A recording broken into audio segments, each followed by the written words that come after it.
ریاستی وزیر پنچایت راج دیہی ترقیات وزیر ارابلی دیاکر راؤ نے جنگاؤں ضلع کے دیورو پولا کستوربا اسکول کا دورہ کیا، جہاں ضلع کلکٹر شیوا لنگیا، RDO متعلقہ افسران کے ساتھ وزیر نے اسکول اور گردوناہا کچن اور ڈائننگ ہال کا بھی معائنہ کیا۔ بعد ازاں وزیر نے اسکول کے طلباء، اساتذہ اور عملے سے الگ الگ ملاقات کی اور وہاں کے حالات سے واقفیت حاصل کی۔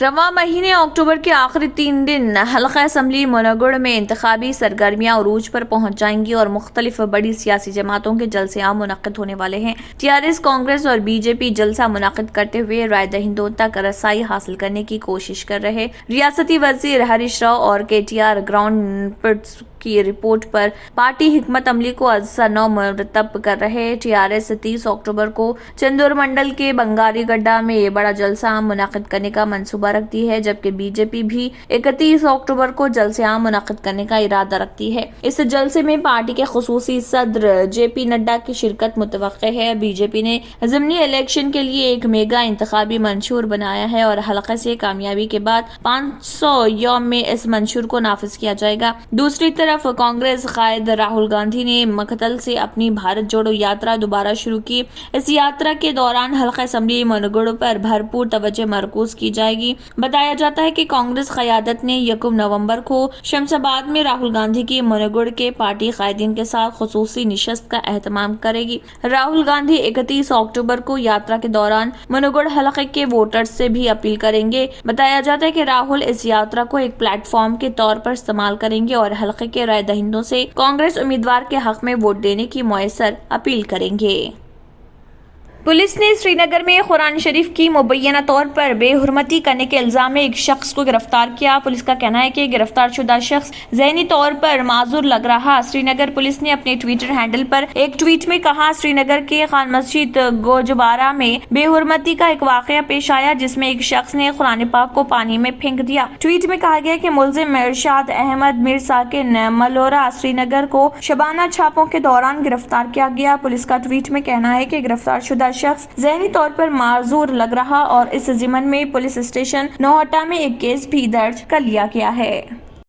الیکشن کمیشن آف پاکستان نے پاکستان تحریک انصاف چیئرمین عمران خان کو NA 45 کرم بار ضابطۂ اخلاق کی خلاف ورزی کرنے پر 1 نومبر کو طلب کر لیا۔ ان کے علاوہ خیبر پختونخوا کے ایک وزیر کو بھی نوٹس جاری کی گئی اور انہیں بھی 1 نومبر کو پیش ہونے کی ہدایت کی گئی۔ رپورٹ کے مطابق باخبر ذرائع نے بتایا کہ انہیں نوٹس کے ذریعے متنبہ کیا گیا امیدوار کو نااہل قرار اور صوبائی وزیر کے خلاف ضابطۂ اخلاق کی خلاف ورزی پر الیکشن ایکٹ کے باب 10 کے تحت کارروائی کی جا سکتی ہے۔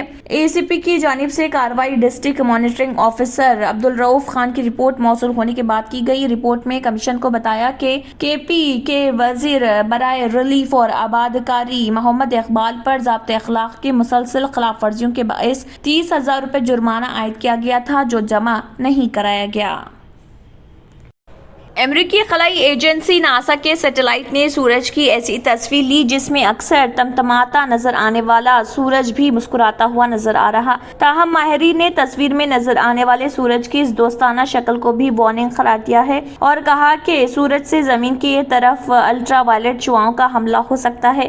رپورٹ کے مطابق بتایا گیا ہے کہ ناسا کی سولار ڈائنامکس آبزرویٹری نے سورج کو مسکراتے ہوئے کیمرے میں قید کیا۔ بالائے بنفشی روشنی میں دیکھے جانے والے سورج پر ان سیاہ دھبوں کو کورونل ہولز کے نام سے جانا جاتا ہے اور یہ وہ علاقے ہیں جہاں خلا میں تیز شمسی ہوائیں چلتی ہیں۔ دوسری جانب ناسا کی جانب سے اس تصویر کو جاری کیے جانے کے بعد آن لائن مختلف رد عمل سامنے آ رہے ہیں۔ بہت سے لوگوں نے اس کا موازنہ بھوتیا ماسک تو کچھ نے شیر اور کچھ نے بچوں کے سوشل شو ٹیلنٹ یوبیز سے کیا ہے۔ کچھ لوگوں نے اس کا موازنہ مسکراتے ہوئے چہرے کی شکل میں بنائی گئی BN منی چاکلیٹ بسکٹ سے کیا ہے۔